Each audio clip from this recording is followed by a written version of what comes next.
But anyone can be a leader in something that they decide to become masterful in.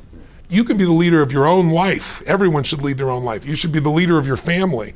And so I think everyone can be a leader, but there are different types and different styles of leadership. And I believe that leadership is a skill. It starts with having something that you're committed to that's larger than yourself, a vision that's bigger than yourself. If there's a large enough vision, if you have enough passion for that vision, then you're gonna have enough drive to actually start to execute. And then leadership is the capacity to discipline your disappointment, because you're gonna have to go through failures, and instead of making failures, you have to learn from those. And then it comes down to the skill of influence once again. And so anyone can learn, anyone can develop a vision, anyone can uncover their passion, anyone can learn to influence. That's a skill that can be learned. So yes, leadership can be taught and leadership can be learned. Can everyone be a leader? The answer is yes, because there's so many different things to lead in, and it's not a situation like you have to follow me for you to lead. I just have to know what it is. People are not one way. We are a reflection of the states we're living in. When you're in a frustrated state, an overwhelmed state, a tired state, your brain processes completely differently than if you're in a passionate state, whether you're feeling determined, whether you're feeling committed, whether you feel completely resolved. So learning to change the leader's state, learning how to change your own state. Because, you know, people, one of the silliest questions I get asked is, you're not really that happy, are you? Or you have bad days, don't you? Well, of course I have, bad times. But I don't have bad days anymore, and it's not BS, it's because I've trained myself like an athlete to go in these peak states so often that they're just natural for me. It's like building a muscle. So it's not like I'm so smart or I'm just so positive. It's just like, why would I waste my time stressing out? I have a 90-second rule. I'll stress for 90 seconds, but stress is not gonna solve it. Let me put myself back in a different state. And so the way I do that is I use my body. Because I've done this with athletes for decades, with billionaire businessmen. If you see somebody gets in a slump of some sort, great athlete, Paul Tudor Jones, one of the greatest financial traders in the history of the world, I've coached him for 22 years. When I came to see him, this is a man who made 200% in 1987 when the stock market had its biggest single crash in the day, percentage-wise still. He made 200% for his clients, more money than anybody could dream of. Then he went to the moon and he went down to earth and he lost money. So I was brought in to turn him around. Well, how do you turn a guy like that around? Yeah. I watched him. His shoulders were down. He was breathing like this. He's sitting like this all the time because he'd been through these failures and it started to get stored in his body. Now in this state, this man is a genius, couldn't do it. So I watched films when he was at his best. And he's like standing up and he's doing this. This is what I'm gonna do, sell this, make this happen. And the movement, the intensity, the way he used his face. And so I showed him a video of himself today. I showed him a video when he was at his best. And I said, what do you notice? He goes like, those are two different people. I said, yes, but we can get back to this guy by just using the body first. Trying to use your mind, you'll go in circles. Right. But I've been teaching for years that a radical change in your body instantly changes your biochemistry. 38 years I've taught it. 2 years ago at Harvard, they did a study, scientifically proven what I've been teaching all these decades, where they call it power postures. Yeah, the Wonder Woman stance. Yeah, standing like Wonder Woman or Superman for 2 minutes. Yep. Or like you see guys like this, pull back like that for 2 minutes, literally increases your testosterone in your biochemistry within 2 minutes by 20%. It drops cortisol by 18%, which is the stress hormone, and increases your chance of taking a more risky behavior, which is what's required of a leader, by 33%. 2 minutes. Now that's just standing a certain way. I show people use their voice, their body, their movement, which is 10 times more dynamic than just a stiff stance. And when you change your state, your mental emotional state, you change your performance. Haven't you had times when you have can't remember how to spell a difficult word like the or your own email really or something tired, like that? Can't remember like what your it is. Cousin's name. Yeah, exactly. Yeah. And then you've had times where you're in the flow where after you do something you're like, I did that. I don't know how I did it, but I did it. Absolutely. I was in the flow. Well, you're the same person. The only difference is state. So training yourself to be in a peak state every day. I mean, you think about like a great businessman. Think of a great entertainer like Elton John has been around in rock and roll for what, 40, how many years is it? 40 years? 70s, yeah. Yeah, I mean, it's mind-boggling. And most people still like some sample of his music. Well, he's got to have days when he gets up to entertain when he thinks, if you make me sing that Daniel song one more time, I'm going postal, right? But he never does. Every single time he's in that same beautiful state. That's not because he's naturally like that. He's trained himself to do that. Like a great athlete trains himself. That's what leaders have to do. The state of the union, the state of the company is the culture. And the culture starts at the head. Whoever that leader is, their state impacts everybody else. So training yourself to be in that business, the chokehold on the growth of any business is always the psychology and the skill set of the leader. And it's 80% psychology and 20% mechanics, meaning so many small businesses, the owner might be an incredible innovator. Maybe they write incredible code. Maybe they're a tremendous influencer, but they don't know the economic side of their business, right? And they find themselves getting in trouble because somebody's giving them financial information after the fact. They don't have true financial intelligence to make decisions, and they get caught up. Can you give me an example of a business like that? You don't have to name names. Yeah, no, I'll pick my own examples. I had several companies early in my career that were near bankruptcy because I would sit down and I knew how to produce products that would change people's lives. I knew how to market. I knew how to build teams of people. But what I didn't know was finance. So I'd look and say, okay, how are we doing? I go, you got a great, you got a 20% profit. You got $2 million in profit in those days, little tiny company. And I come to the end of the year and there was no cash, right? I didn't know that profit is a theory, right? And so just not having that skill, or someone might be really great in finance, but they're not any good in marketing. So sometimes it's a skill problem, but 80% of it, you can solve those skills. You can get those skills if you can change your psychology. But when you accept that, oh my God, the market's down, or oh my God, the economy in our area is down, when you allow the environment to control your psychology, you're not going to win. There's an interesting guy named Mel Fisher that you may remember from back in the 90s.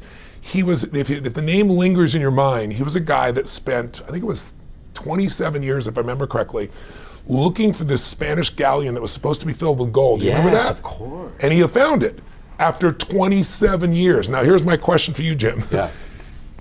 5 years into it, you've worked every day for 5 years and you found nothing. What are you gonna do? And how are you gonna raise more money because you have run out of money? 10 years into it, 15 years into it, 20 years into it. So I say to people in business, I say to them, you wanna understand psychology? Here's the biggest challenge for most businesses. They think they've maxed what's possible because they think they've tried everything. Once you believe that, your belief controls you and you miss the innovations, you miss the answers. This guy found that gold because he had 3 beliefs. First belief was there's a treasure out there, and he was certain it was out there, even though he didn't have any absolute evidence. And that certainty drove him. But if you knew there was treasure in your business, that's not enough. You got to also believe I will find it. And you also have to believe it's worth it, right? And without those 3 beliefs, he never would have found it. And so changing the psychology of the leader is what will change a business faster than anything else. Changing their skills will also do it. But lots of people have the skill and they don't execute. And you and I both know, execution is more important than knowledge. Knowledge is trumped by execution every single day. And that execution comes by changing the psychology. Your schedule, and they'll go, well, I go to work and I work 9 to 5 and I come home, I'm exhausted. And so, when am I going to start a business? I said, well, what about the other 8-hour shift? Because that's what I did, right? I had to be able to work from 8 to 5 in a normal job. And then I started working as a janitor because I worked my own hours in the middle of the night. But I worked 8 to 5 and literally I'd come home, I'd get a bite to eat, and then I'd start my work at 6 p.m., 6:30 p.m. And I go from 6:30 to 2 a.m. And I'd get another 7-8 hours in. And that's how I built everything in the beginning. That's honestly what's required. And to not do that is to cheat yourself. Because in the end, what we get will never make us happy. I don't care how many stars on your chart, how many Academy Awards, how much money you make. What makes us happy is progress. Progress equals happiness. If you're not growing, you're dying inside. If your relationship's not growing, it's dying. If your business is not growing, no business stays static. It's either growing or it's dying. If you're at that plateau, you're going down. You better do something right now. So the mindset has to be, this is the way I live going forward. I am a learning machine because we're living in a world where technology is changing things so quickly. I got to stay ahead. And that makes people fulfilled because you become more. You're not just doing something because you have to or because you're trying to keep up. In business, every one of your readers or viewership in this case should really ask themselves the question, who am I at my core? Because we all have different gifts that we can give. And business, I think, other than love, your labor is probably the most sacred gift you can give any human being. Because it's so much of your time, your energy, it's the essence of all you've developed in your life. If you look at it, there's 3 gifts you could give. There's the gift of a specific art, a skill set, an ability, a talent that you have. And many people are artists. They're not just artists like they paint, they have something that they're just so good at, and then they start a business because they go, you know what? I can design better clothing than the person I work for. I can write better code. Of course, running a business is more than just the art of it, right? And most businesses are started by an artist, and most businesses, fail. So if you look at that, you'd say, if I'm an artist, I'm gonna struggle because I'm gonna wanna do my art. A great business person says, it doesn't matter what I care about. I can't fall in love with my product or service. I need to fall in love with my client, and I gotta constantly changing to meet their needs. Don't fall in love with your product or service, fall in love with your ideal client. That's a different game. There's another type of person who's more of a manager leader, meaning their gift is not a specific skill set, like selling or creating or something. It's managing people and processes, and they love it, right? And it's their nature. When it's your nature, you tend to get good at it if you work at it, right? Because it's just who you are. You're reinforced for it. And then there's the entrepreneur. And everybody calls himself an entrepreneur, but there are people that are entrepreneurial and there are entrepreneurs. And an entrepreneur by nature is different. They love risk. They live risk. It's like Steve Wynn's a dear friend of mine, and he took me to Cal, and I saw this guy lose $10 million, in less than 30 minutes. And the guy got up and gave Steve a hug and said, "Oh, Mr. Wynn, you're incredible." He actually said, "Would you take a picture?" And I'm used to hearing this, right? So I said, "Oh, sure." And he goes, "No, would you take a picture of me with Mr. Wynn?" And he just lost $10 million from him, right? That guy's an entrepreneur, right? You lose $10 million, I'll just figure another way to earn it again, right? It's a different mindset. An entrepreneur is in it for the money, right? They might be in it for other things too, but they do want to make money. The artist is not as committed to making money. They want to make money, but they want to do their art. They want to make that dress. They want to write that code. They want to do what they love. So if you're going to be a successful business person economically, you got to say, who am I and who do I need? If I'm a great artist, I probably need a good manager leader as a partner, because they're going to help me build the organization, and I can still do the art that people love, and I'm going to just make sure my art is what they want, not just what I want. If I'm going to grow and scale, who am I? If I'm a manager leader, I might want to tie in with a great entrepreneur, because there's going to be something much greater I can be a part of and own a piece of, potentially, if I'm there. If I'm an entrepreneur, I'm looking for great artists, because they're going to be the core of my business. I'm looking for great manager leaders. So you got to know who you are and who you need. I believe that leadership is really a skill of influence. It is the most important skill that any human being can master. And I don't think of leadership as a position. I see it as a skill, a tool that all of us have to have. In other words, the quality of your life, I really believe, comes down to your level of leadership. Other people don't have to follow you to be a leader, but you have to live life on your terms. And the first person you have to influence is yourself. Whether you're fit or fat, whether your kids are on drugs or not, is who has more influence, the guy on the street corner or you. Whether you're fit or fat is, can you influence your own hands, your own body, your own mind to do what's necessary? So I think to be able to influence the thoughts, the feelings, the emotions, and the actions of another human being, that's what leadership is. And quality leadership, obviously authentic leadership, is one where it's servant leadership. You're looking to influence those thoughts, feelings, emotions, and actions for a greater good, not just for yourself. And I think the people that master that are the people that you know about. I mean, they're the captains of industry. They're people that are celebrities because they've learned how to influence people. They are some of the greatest teachers, some of the greatest scientists, because you can't just come up with ideas. Ideas will die on your lips unless you become a person of influence, and that's what leadership is. That are available. The opportunity for self-education is there. We have to change our psychology from, I'm going to do what everybody else does, and I'm mad because it doesn't work anymore, to the reality is this is the greatest time to be alive if you're growing, you're learning, you're educating, and you're developing valuable skills. It's like, if you go to work for McDonald's, I don't know, I think the average I read recently is $7.75 an hour in the United States working for McDonald's. The skill sets, the value you provide can be taught to anyone in about 20 minutes. David Tepper made, $3.5 billion, I think, last year. He produced, I think it was a 40% return, right? 41% return. In a world, you go, that's those billionaires, those 1%ers. That's not 1%, he's the 0.0001%. But my point is, the added value he did for all those families who would have been getting 33 basis points, 0.5%, 1%, right? Well, it'll take them 72 years to double their money. He's getting those families to get 40% more in a year alone. He's worth $3.5 billion, right? So instead of complaining, you got to say, where are the skill sets valued in the marketplace? And how do I work harder on myself than anything else? Because if I become more valuable, then I will be able to give more, do more, and change more. When I interviewed Warren Buffett, I asked the most important investment he ever made in his life. You know what he said it was? I was thinking all the companies he'd done, He said, Tony, go into Dale Carnegie. I said, what? He goes, because by developing myself, that's the most important investment. Those skill sets, learning how to persuade, learning how to speak, learning how to influence, all my ideas would have died on my lips if I hadn't been able to influence, and I learned it from that little course. Most valuable thing I ever did in my life, he said. So all of us have to understand this is the most important investment. We have to retool ourselves. And leaders, we got to take other people on our teams and keep growing, and that's what's going to make your company invaluable. Not just recruiting new people, but constantly upgrading the skills of the people you have. At Inc., we pay a lot of attention to entrepreneurs, what they think. We survey them, we read other people's surveys. And one of the questions that comes up over and over again, we'll ask people who identify as entrepreneurs, what's your biggest challenge? Yes. Surprisingly, people will volunteer, I don't have the right idea, which fascinates me. Because if you don't have the right idea, why are you identifying as an entrepreneur in the first place? Yeah. But at the same time, I don't want to dismiss it. I'm trying to understand, and I'm curious. When they say I don't have the right idea to succeed, to build the business of my dream. You're all about inspiring people and getting people to dig inside themselves. Where do those good ideas come from? Where should these people turn to find those right ideas? You know, Steve Jobs used to say the best ideas are stolen, right? Because, you know, he didn't create the mouse. You know, the Apple came, he went to Xerox, right? And they built the mouse, they built that interface. He just went out and basically stole it, right?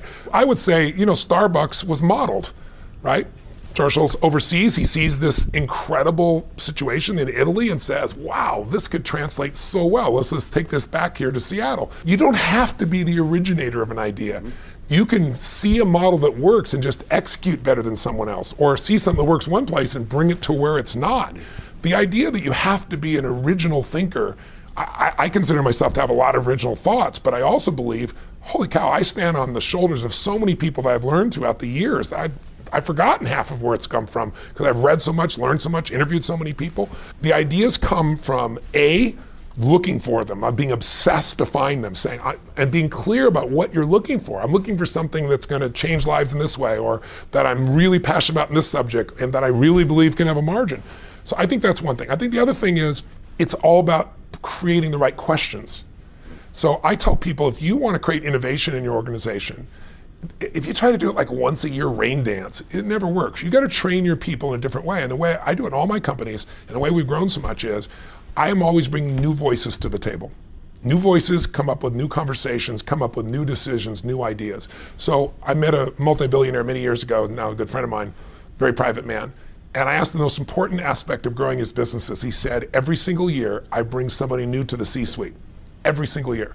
And he said, and the reason is new blood has fresh thinking. They have a fresh voice. They have a fresh perspective, and they shake things up a little bit. And he said, and I get somebody off the team. You know, he does the GE approach to things very often in that area, right?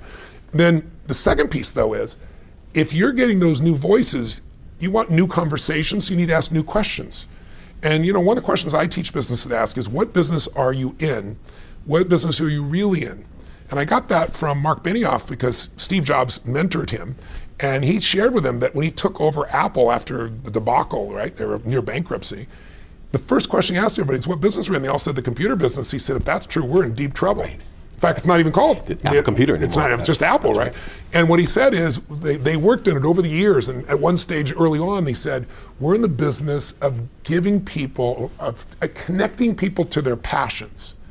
And we do it artfully, we do it beautifully, we do it in a way that works. And connecting their passions led them to music, which became the transformation of Apple, right? iTunes, and then that led to phone. I mean, Apple's a phone company now. If they'd said Apple Computer, they would not be one of the richest companies in the history of the world. It's when they expanded and increased what their real core business was. So new questions, new voices, new experiments. Twitter was an experiment. Sounded like an idiotic idea, a couple guys on the side doing as a project, and it blew up. 140 characters. Yeah, and who wants to do that? What am I going to do that for? Who's going to care? Took off and all the. You got to try experiments. Most aren't going to work. And I think that if you try new experiments, you get new voices, you're asking new questions, you're going to stimulate new answers. But most people do the same thing. And also, when you start saying, I don't have the idea, and you believe I don't have the right ideas, you don't even look for them anymore. The mistake becomes a self-fulfilling prophecy. Because we don't connect enough to figure out who this person is. And what most of us do is try to lead other people by influencing them the way we'd be influenced. They try to influence their kid to clean the room the way that would make you do it. But even though they're your kid, they're different than you. And so they're going to do it for a different set of reasons than what you would do it for. You might have done it because someone told you to, but your kids can tell them all day long that's not it. There has to be something else. It's a sense of freedom they get from it, or a sense of mastery, something that's going to move them. So I always say there are two things that influence everyone. If you want to be a leader, you have to know how to change other people's states. A person is in a no state, a person's in an angry state, a person's in a frustrated state. You have to be able to influence their state, because if you change their state, you're going to change the result they get. But the second thing you have to understand is, what are people's blueprints? Blueprints, my shorthand for what are their values? What do they believe? What do they fear? I always say to people that life is found in the dance between what you desire most and what you fear most. If I want to lead you and support you, I got to know your goals, your desires. I got to know what you're scared about, what you're fearful about, what stresses you out. And if I understand that, I can communicate in a way that'll inspire you to maximize, not only when I'm here, that's management. Leadership is I'm gone and you've raised your own standard and you're going to continue to perform at a higher level. To say, what's an area that I want to become masterful in, because dabblers will never have any financial freedom. You know, if you're going to run a company, you got to find what is your niche. What is it you're going to do better than anybody else? Every one of us individuals have to say that and then say, now where do I get that education? In a world that we live in today with the internet, where there's education from all over the world, from MIT, from Harvard, online, and there are people you can go to work for who you could become a mentee of. There's just so many approaches, but you can't have a standard education and expect to have an extraordinary life. It's not going to happen. The one breakthrough for all leaders is constant, never-ending improvement. And that means educating yourself and continuing to develop even greater emotional mastery, because that's what affects whether you execute or not. If you're going to actually produce change, you've got to become a student of what actually works. Like, I have not lost a suicide out of thousands in my lifetime, knock on wood, in 38 years. And I'm the guy that gets the phone call when the kid is melting down. I got a phone call, President Clinton calling me, and he says to me, I'm going to impeach in the morning. What should I do? My first response is, could you have called me sooner? It's like, come on. So when you learn to influence, when you learn the skills of influence, and you can learn them from so many different locations, what you're able to accomplish is breathtaking to other people. I mean, when people see someone who's suicidal, I have one night of this event, and I call You Have No Problems. And in a room of 2,500 people, on average, there's 12 people that are suicidal. And I say, who's suicidal? Let's handle it now. And every one of them is different, and no one breathes. And the reason it works is because I do what you just said. I connect, I uncover what are their belief structures. For someone to want to kill themselves, they got to believe that dying is less painful than living. And I got to shift that, or they're not going to change. They're going to kill themselves. And so how to do that is an art, but it's also a science. And what I tell people is, success leaves clues. If you find someone who's a great leader, the best thing you could possibly do is go model that person. Figure out what they do different than anybody else, and you could save yourself a decade by spending a few weeks modeling somebody you've that's said that intrigues me is that people running a business actually need to be running two businesses. Yes. There's the business that you're operating today, yes, and there's the business that you're becoming. That's so critical. And I think of our, again, Inc.'s readers and Inc.com's viewers. We talk to them, and they can barely run the one. It's all they can do to get up at 5 in the morning and work till 1 in the morning and raise a family. And so how do you do that? How do you plan for that? What is in essence a second business, Apple 2.0? Right? Yeah, it's the most important thing I teach all of my employees, all my leaders, and all my companies. It's like, most people want to do the new business, but if you don't take care of the business you have, you got a real problem. Right. And then other people are just like totally focused on this business and not anticipating where you got to go. The way you do it really, truly, effectively is you've got to develop a system where once a week you spend at least 90 minutes with your team. Your team might be an army of 2. Your team might be an army of 20,000. But where you work on the business, not in the business. And you take each stage of the business, you put focus on it, because what most businesses do, if you're really good at marketing, that's what you do lots of, and it keeps you going, and then you get bit on the employee side, or you get bit on HR, or you get bit on accounting, or you get bit on sales, right? Or you're really good on innovation. You're innovating so much you're going broke, and you're not able to produce the level of sales. And that 90 minutes will allow you to work on the business you're in and the business you're becoming. But if you don't do that, you're always reacting. And I always tell people, losers react, leaders anticipate. In the last few years, I think there's been a kind of flux in the way that people think about failure. In Silicon Valley, arguably almost a cult of failure. There's this idea that fail faster, iterate, fail smarter, iterate, fail, launch again. At times it seems excessive. And also it's a little weird to sort of say to people, like, go out there and fail. It's a little strange. Yeah. And I'm curious what you think about, what is the right level of failure? How should someone who wants to be successful think about failure? Or how should they think about failure? Yeah. They've got to look at it as learning. I mean, anyone who is incredibly successful has failed more than other people. You just don't see it because they got back up so fast and they learned from it, right? That's really how it is. The fastest way to avoid failure is not to learn by your own experience, but to learn by other people's experiences, right?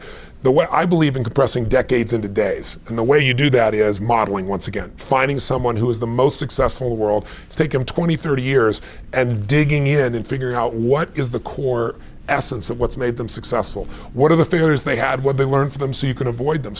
But the other part is you also have to know that success is buried on the other side of failure. It's buried on the other side of frustration. It's buried on the other side of conflict. And so you have to see this as part of the natural evolution. Peter Guber's a dear friend of mine. He owns the NBA Warriors. He took them from last place to champions last year. Yeah, not a bad season so far. Yeah, not so bad this year. I mean, Curry's unbelievable. He told me a story about his life early on. He told me that when he was just a kid, there was a neighbor kid who had major physical deformities and potentially mental ones. And he saw one day his dad take him out and put him on this long bike with these two mini training wheels. And he put the kid on this thing who could barely walk. And he shoved him. And the kid went for a little bit and just crashed. Wow. And when he crashed and started to cry, the fathers got up and walked away. Oh, man. And Peter said he was so mad at this man. And he said this would go on every morning. And Peter would be looking out his window, and he went and told his mom, and he said, you got to do something. He's abusing this poor boy. An interesting thing happened, he said. His mom said, stay out of their business. Oh. And one day, Peter's looking out the window before he's going to go to school, and he sees the kid out there, and the dad shoves him, and the kid goes and goes and goes. He's about to fall over. He goes and goes and goes and goes. And he finally crashes, but he went on forever. And all of a sudden, he turns around and he looks at his dad. And his dad's going like crazy like this. And Peter said in that moment, he made a decision. He said, all failure is it's a speed bump on the way to success. And that man's great gift was he didn't baby his son. He got his son to do this. And he said, Tony, years later, I'm the chairman of Columbia Pictures. And I think he was 34 years old. And he was picked over a man that was 55 and a war hero and was very respected. And so there's this conflict. In the first movie Peter made, they screened it and it was terrible. Right. It had these horrible reviews. And the guy walked up and said, are you scared? And Peter looked at him and said, I really am, but it won't stop me. He said, let me tell you a story. And he told him a story about this little boy. And he said, you know what I learned? He said, I learned that as long as you keep getting back up, failure is just a speed bump to success and nothing's going to stop me in this job or anything else I do. And he said, the story brought a tear to this man's eyes. He related to it in so many ways in his own life. And he said he went from his adversary to his ally from that day forward. So I really think we're all afraid to fail, but it's the only way to learn sometimes. I mean, when people succeed, they tend to party. When you fail, you tend to ponder. And in the pondering is when you usually get the growth, the insight, the strategy that'll change your business, that'll change your personal life, that'll change your finances. And so I think, I don't vote for failure for anybody, but to think you're not going to experience it is absurd. Right. The way to not experience it is to turn it into learning. The person that can go through failure like butter and it doesn't stop them, they just change their approach, how long will you give your average child to learn how to walk? Before you shut them off and said, you're not a walker. People go, what are you, crazy? My kid's going to keep trying until he or she, is a walker. Well, that's why almost everybody walks. Right. But singing, how many people sing? A small amount, because someone says, what's that noise you're making? Stop that, you're not a singer. Well, once you decide that, you stop trying. Failure is only when you permanently give up. If you learned anything and you apply what you've learned, failure is a stepping stone. I'm going to make you listen to my wife sing. One of the other topics that we're sort of obsessed with is millennials and Yes. the degree to which millennials represent, a change in America's thinking, or are they just like they are because they're young, and when they get older they'll be like everybody else? And I'm curious if you think that the millennials bring any particular advantages to leadership, any particular disadvantages to leadership, how you think about that next generation. Whenever you're making a generalization about a generation, it's going to be wrong because it's a generalization. But one thing is true, millennials have grown up and their brains have been formed in a different way because of technology. We don't realize that either you use technology or technology uses you, and if you're unconscious, it uses you. Some people they're disconnected from their Twitter, their Facebook, their Instagram feed, what am I gonna do, right? It's crazy. So their brains have been wired for instantaneous answers. They believe the answer is there, which is incredible certainty and gift, and they live in a world where it is there for them, it's available to them. Now you gotta sort through the internet, which is full of lies and bullshit, but there's truth there too. It's finding the truth, right? But also, they have a different level of community focus, social focus, and every generation has different gifts. There is scalability, there is problem-solving capability, there is the ability to find answers, there's the ability to build community that is bred into this generation. Now, everyone's different, but it's in the generation as a whole, and I think it's going to bring extraordinary gifts to them. It already has, but it's going to bring even greater gifts as they age. They're not going to be like every other generation. They will adapt to certain things. They will adapt to what it means to have a family, right? Because the oldest millennials are getting close to 35 now. When you get to 35, that's around more family formation, even though forming longer. You have different responsibilities. You look at life differently. You learn you're not invincible, right? When you're 25, you're going to be the multi-billionaire and the president of the United States, and you're going to have 22 husbands or wives or whatever.